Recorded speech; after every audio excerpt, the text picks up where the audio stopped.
Data protection and privacy teams are under more pressure than ever with new laws, AI oversight, data breaches, and the constant expectation to do more with fewer resources. That's why TrustArc built a modern privacy and data protection management platform powered by Arc Intelligence.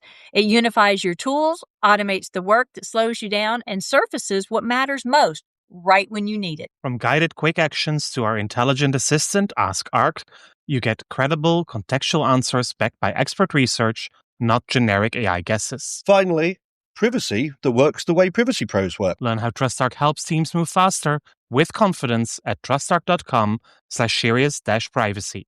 That's trustarc.com/serious-privacy.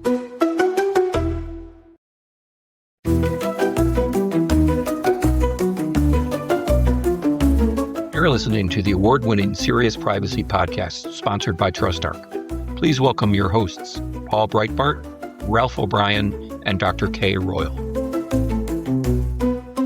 If your colleagues are anything like mine, everybody has started to experiment with using a multitude of AI tools in recent years and has probably built their first agents in the past couple of weeks. And if ever there was a time to take AI governance seriously, it is now. Luckily, our guest today has written a great book about it. Shoshana Rosenberg is Managing Director of Logical AI Governance, General Counsel at Sage Porter, and of course, one of the founders of the Women in AI Governance Network. And she does a ton of other things. She studied at multiple prominent law schools, both in the US and in Europe. And if that wasn't enough, she's also a former member of the JAG Corps of the US Navy. So now she has written Practical AI Governance, Building a Program for Oversight and Strategy, which is published by Kogan Page and available to order now at your preferred local or online bookstore. My name is Paul Breitbart. And my name is Ralph O'Brien, and I get to say this week, welcome to Serious Privacy. Yes, Kay has a novel booking, so she may join us a bit later. She may not join at all. She hopes to make it. But Shoshana, welcome to the show. We've been trying to get you for ages, but you've been so busy. Thank you so much for having me, gentlemen. It's so good to see you both again. It's always good to see you, Shoshana. We normally start with an unexpected question, so over to you, Paul, because Kay's not here. Yeah. So if you could be immortal, what age would you choose to stop aging at and why? My first reaction is that you have succeeded at your task of a very unexpected question. My second reaction is I cherish what I learn and the vantage point that I get. So I would have to say now I couldn't give up a moment of any of the things that I carry with me because I've gotten to this age. But this would be a great time to freeze the clock. I'll go with that. Ralph?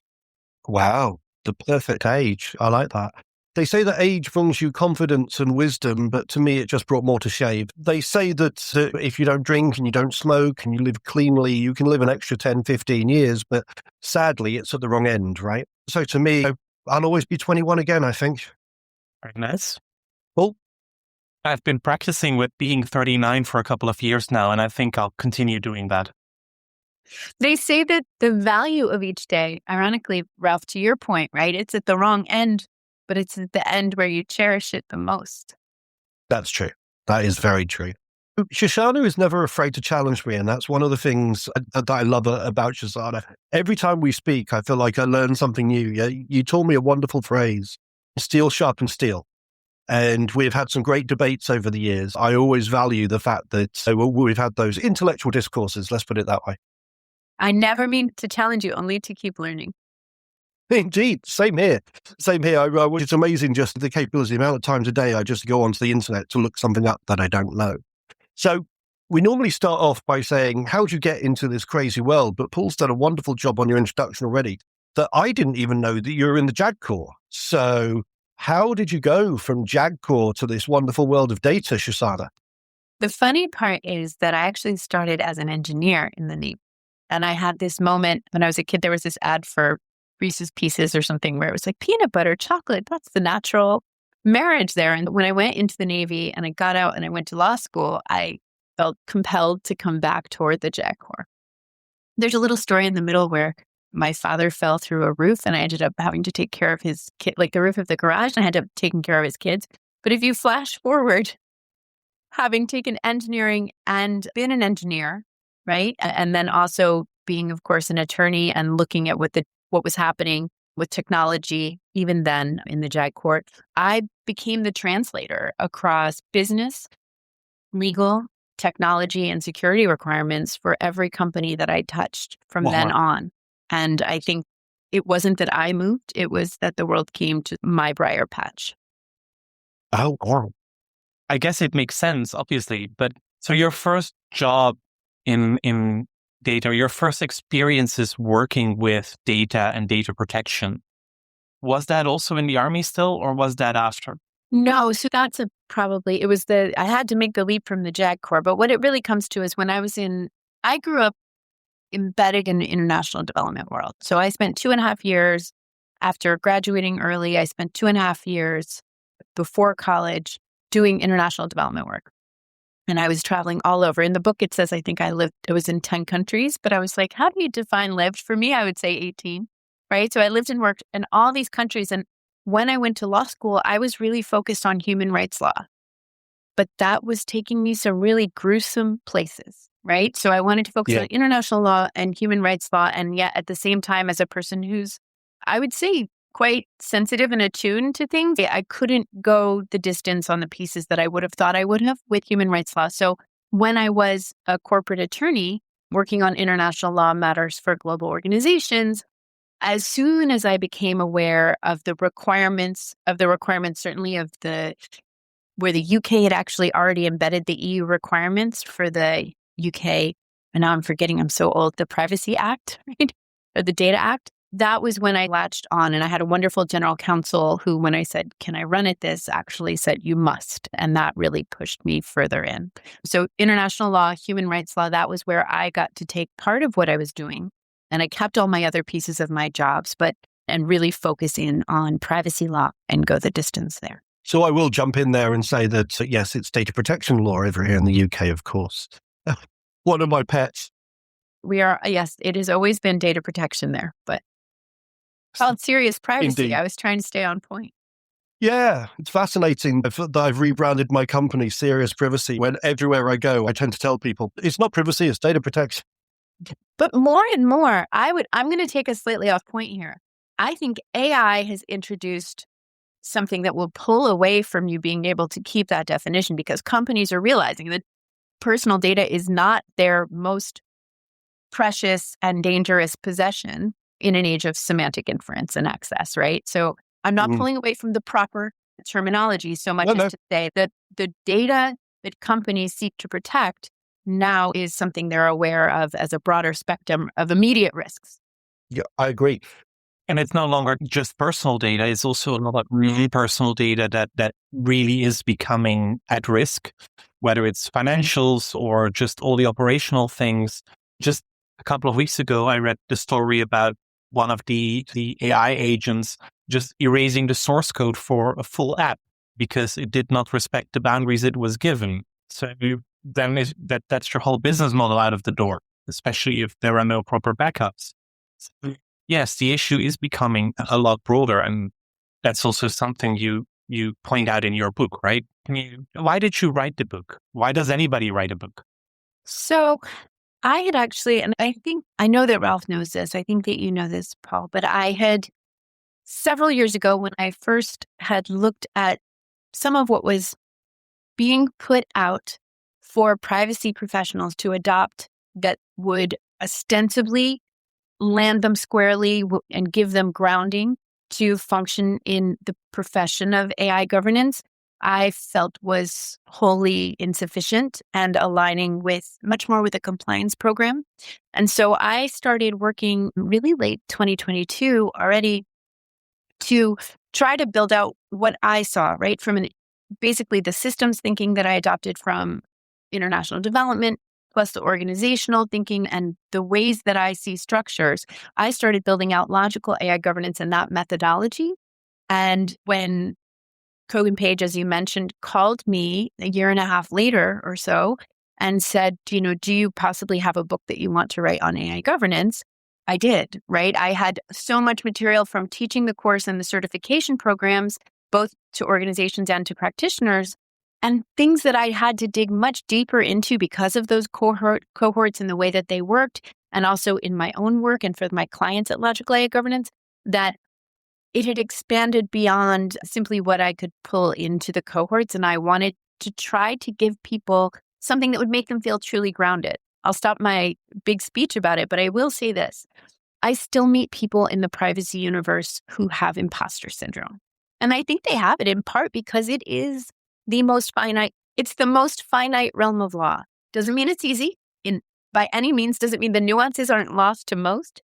But at the same time, I think this is a much more dangerous field to enter without the means to feel and be grounded and see the whole picture.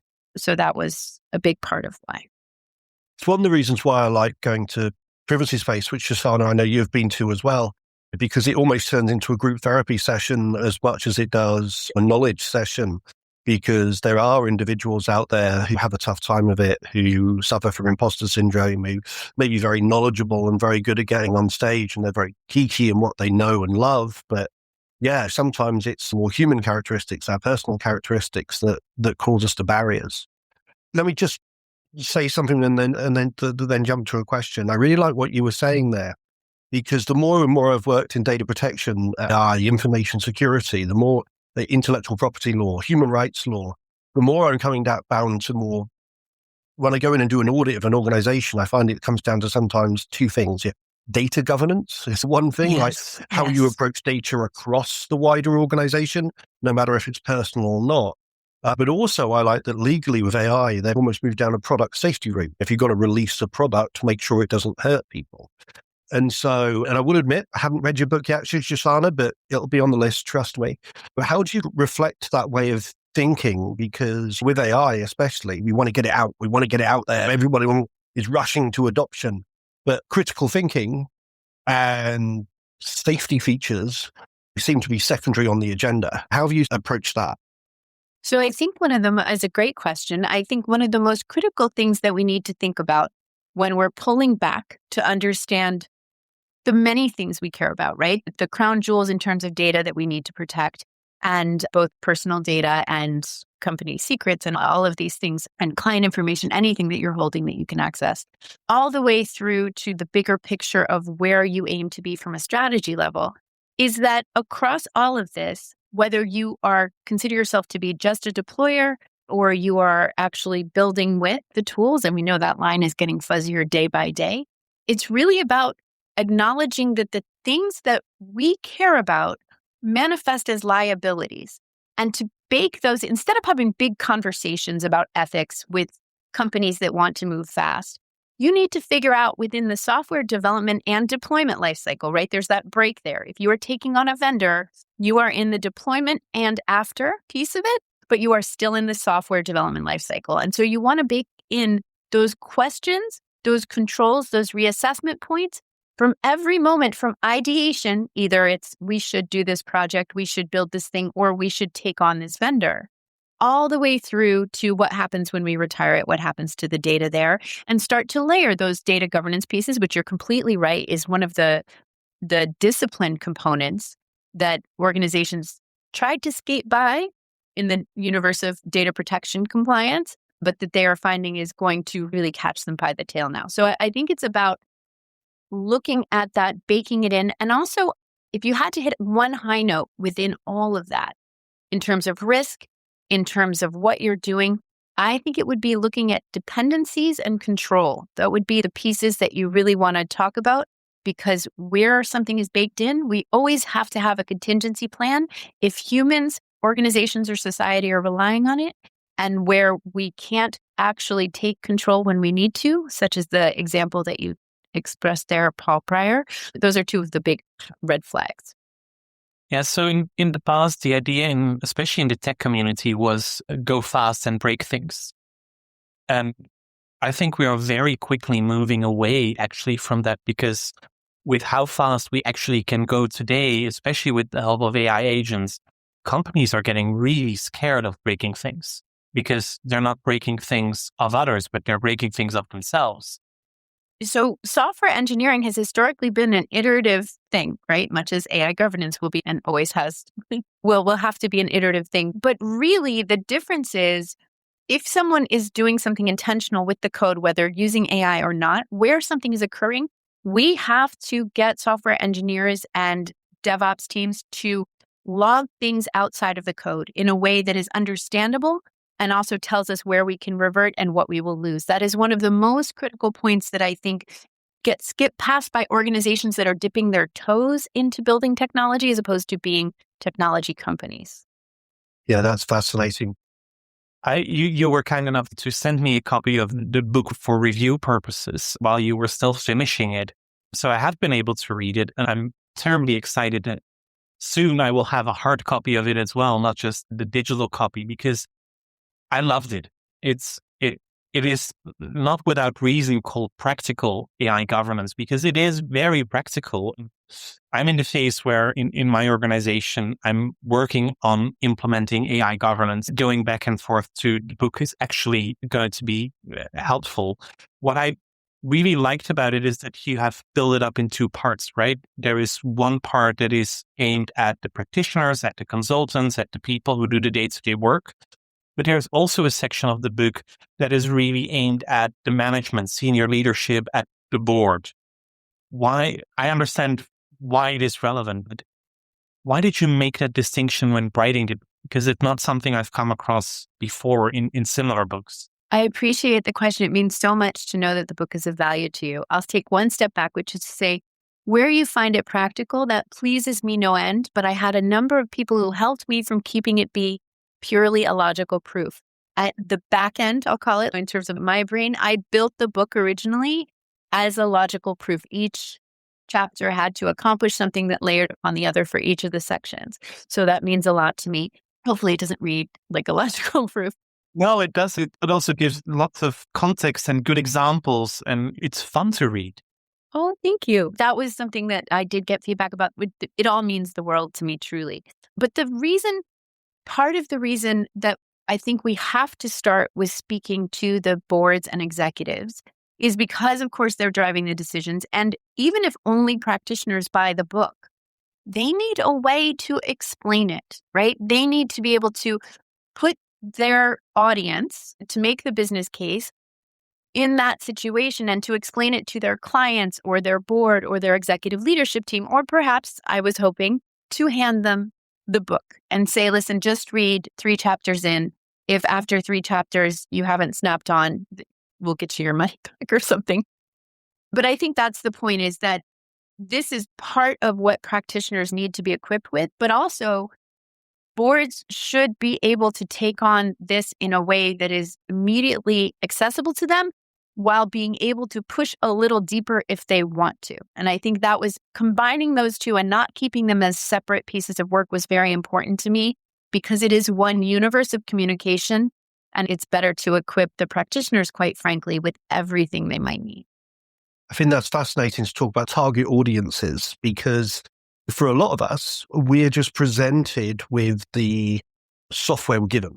The AI options are there, or if Microsoft rolls out Copilot or whoever else, there are people out there who say you're going to design a website, and all of a sudden your website thing says, hey, press this button and we'll generate an AI website or whatever else.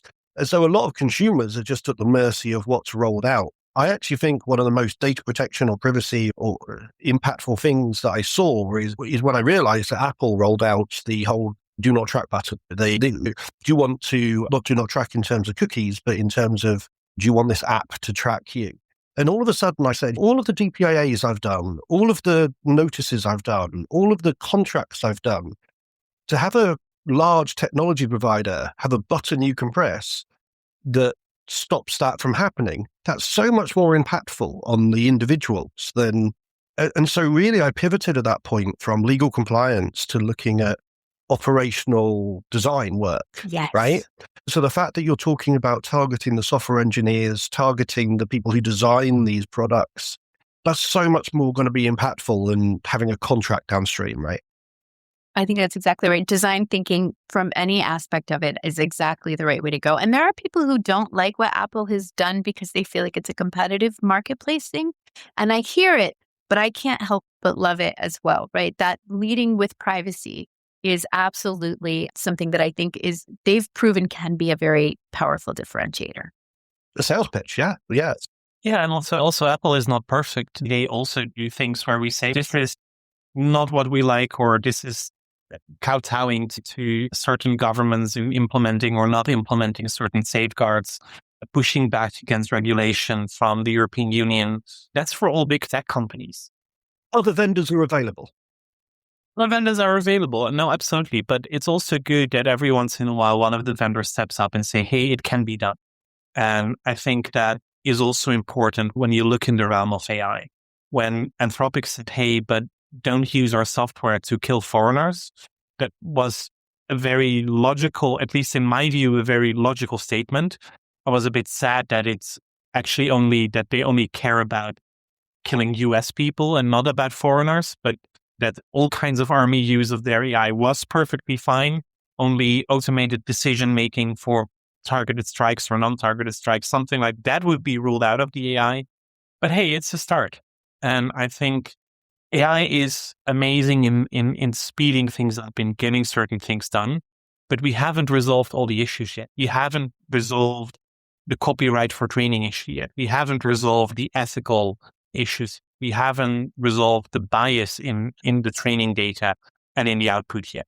So we also continue to need to have humans in the loop, if only to question the output. And that also means that we need to have that conversation.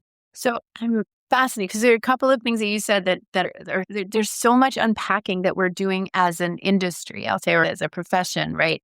One of which is, of course, that this is, as Ralph was saying, you get the release and it is what it is. But the foundational models, we are ourselves as a society, as a universe, as a civilization, in what I call a fixed position.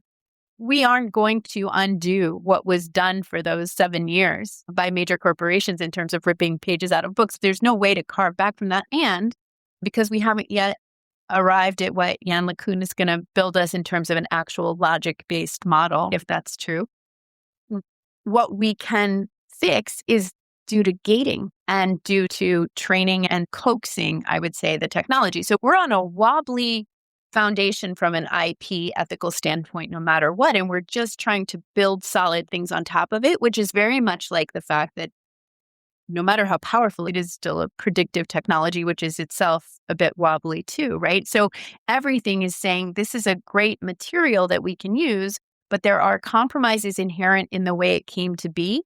And we have to figure out how to stabilize something, both from the points that you raised, and of course, also from an accuracy standpoint, which isn't necessarily coming so soon. It's an interesting moment, right? Yeah, and I think it's worth reminding people that the technologies, any technology itself, has no ethics or morality to it, apart from that which you give it. As I always say, the axe doesn't care if it's swinging at a tree or someone's head, right? So the technology has no morality. It can equally be used to do horrible deepfake pornography, or it can be used to diagnose cancer patients, right? You pointed at what it points it as, and it does what it does. And we have to remember sometimes, I see a lot of terminology out there, the AI thought, the AI hallucinated, the AI feels, or the AI does. Whereas actually, people sometimes forget that even though it talks like a human being, it's just a probabilistic technology engine underneath. So do you think, Shoshana, that we even end up by creating this sort of LLM that talks like a human, we've almost forced people into these sort of false senses of cognizance or rationality, or people even forget what's actually on the other end? Well, that's okay. I'm so glad you could join. That's one of the key things, right? Which is we have an obligation at the civilization level to put that information out there. Because the technology itself is not going to arrive at meaningful explainability. And what we were just touching on a moment ago, which is I really rail against the notion of responsible AI, right? I think that makes it very confusing for people when in fact it's really about incentives and what's going on with the humans. But to come back to your point, I think we've done a great disservice in allowing this concept of artificial intelligence, which has a long history and precedes this, allowing that to become a brand that holds far too many types of technologies under it, and also in not being very clear and forthright. I think I might have sent it to you actually, Ralph, but I tried to do this thing, during the war, people sent anti-propaganda pamphlets, right? I tried to create like a 1950s pamphlet at some point on LinkedIn last year where I was putting out these pictures. It says, math just wrote that essay for you. Trying to unpack some of these things. So yes, I think we've done a disservice, but I also think it's our profession that's going to educate not just the organizations and the people within them, which is where the carrot and the stick is, but also hopefully start putting out more materials that make this clear, where we're touching governments and agencies that can help to educate people and insulate them against that predisposition to think that because it's communicating with fluency, that it's actually an it. So we're joined by Kay. Kay's in. So, welcome, Kay. Are you saying that I shouldn't be telling my AI thank you and please and all that good stuff? Actually, I don't hate that. You don't know when the robots take over, right? I think not losing who you are when you deal with technology is maybe not a bad thing. I love that. To be fair, I tell Siri and Google and all of them please and thank you too. Except for Google turns on every time I call my grandchildren boo-boo and I have to tell it to shut up. I haven't gotten very polite with that part. I love that. And I was actually talking to someone the other day and even telling that story to him on his side, his turned on. That's it. I know that's not necessarily what you're talking about here, but there we go. Okay, while you are here, maybe you want to answer the unexpected question. The rest of us already did.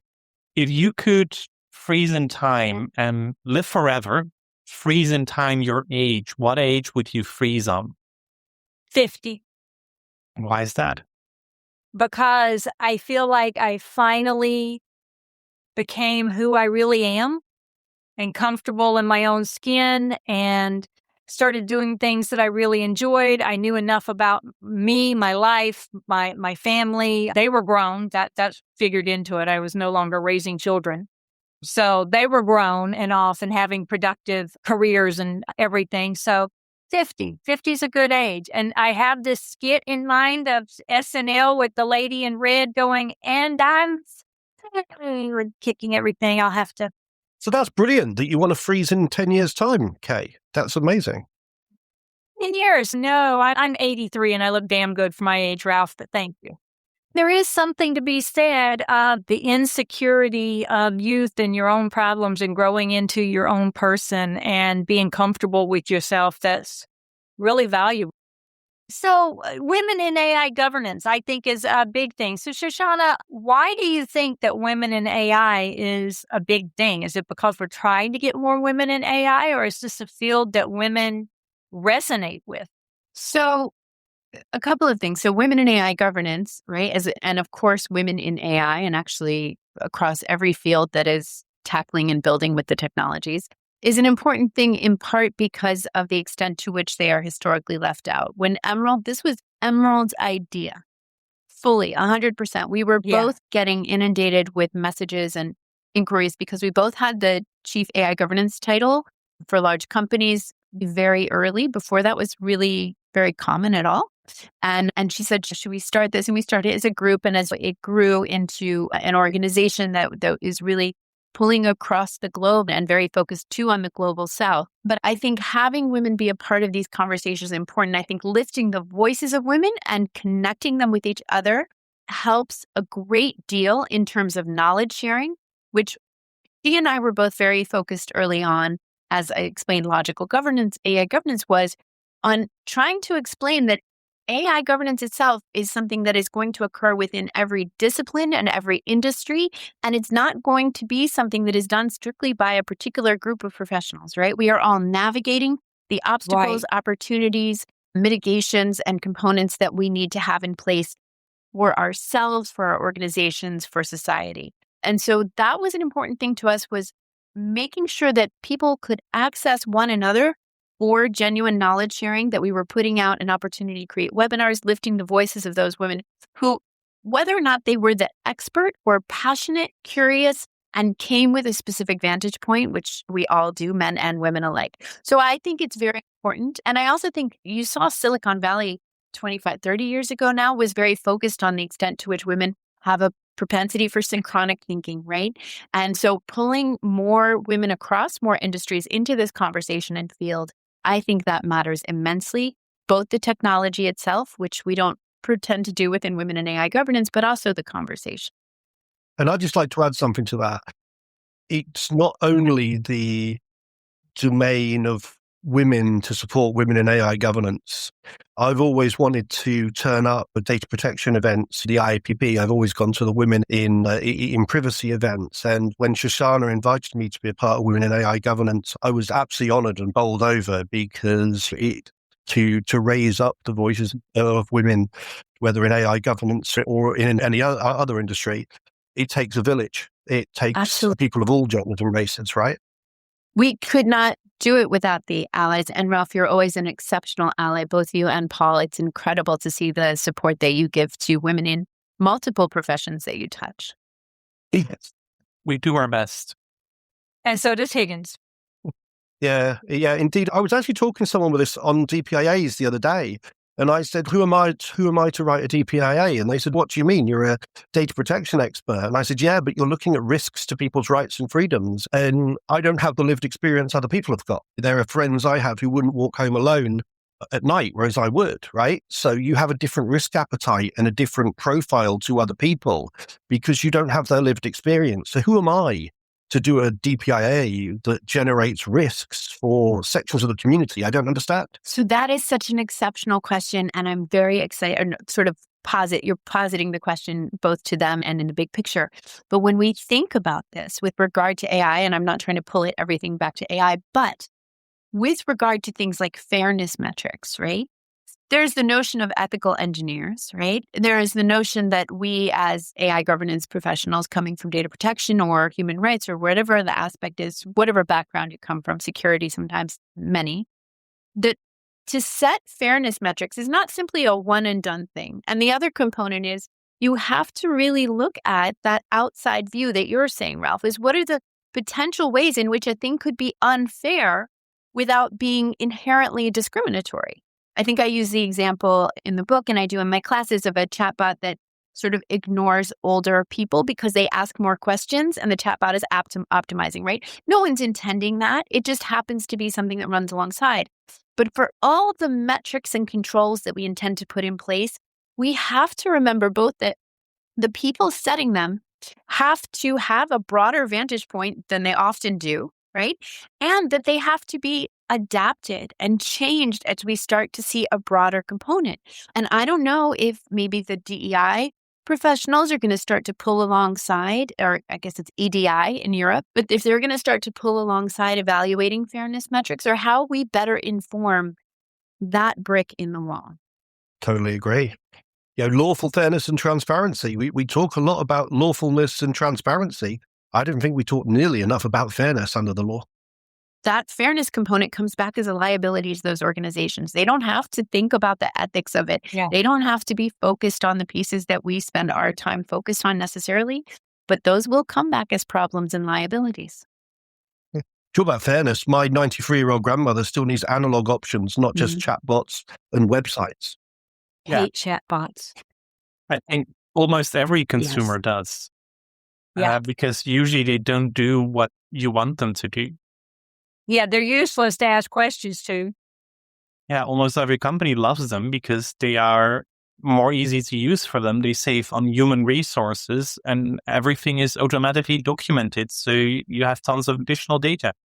First question I ask to every chatbot is, connect me to a human, please. But you're pulling it back to design thinking, right? Even just a no reply email that says you're going to get a subscription will be renewed, and someone who's older or busy responds to it and says, "No, thank you, cancel." But it's a no reply email, and you've just taken that option off. Yeah. And so maybe that's what we really need to be pushing forward, is go through the experience of either the data or the human, right? And understand the process and what the hiccups are. Yeah, absolutely. I think that is a really good note to end on because we are running out of time. So this is the moment where you take out your credit card and order the latest must-read book, Practical AI Governance, Building a Program for Oversight and Strategy. As said, it's published by Kogan Page. It's available to order at your preferred local or online bookstore. Shoshana, thank you very much for joining us. Until next week. Goodbye. Thank you all for having me. Cheers. Goodbye. Bye, y'all. Now that was serious privacy. Please subscribe on your favorite podcast app and leave us a review.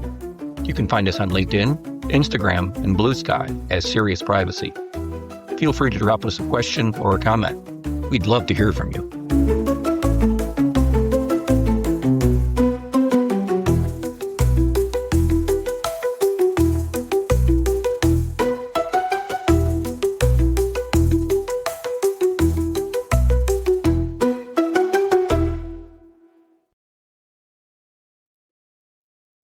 If you're a data protection or privacy professional, you already know the pressure. Non-stop regulatory change, AI oversight, internal demands, and the expectation to somehow stay ahead of it all. And the old patchwork of tools just isn't cutting it anymore. No, that's why TrustArc created a modern privacy management platform powered by Arc Intelligence. The TrustArc platform brings your workflows, evidence, research, tasks, and applications all together in one unified and intelligent workspace so you don't waste time digging, clicking, or context switching. With Ask Arc, your privacy assistant, you can ask plain language questions about laws, jurisdictions, or even your own program data and get credible, cited answers based on NIMBY research and more than 1,000 global laws. It's explainable, transparent, and purpose-built for data protection and privacy. So if you need to add a vendor, create a cookie banner, or start an assessment, quick actions take formally complex tasks, turn them into bite-sized guided workflows to save you time. It's a platform that thinks like you, works like you, and helps you move faster with confidence, whether you're a seasoned DPO or you're just getting started. See how modern privacy gets done. Explore Arc at trustarc.com/serious-privacy. That's trustarc.com/serious-privacy.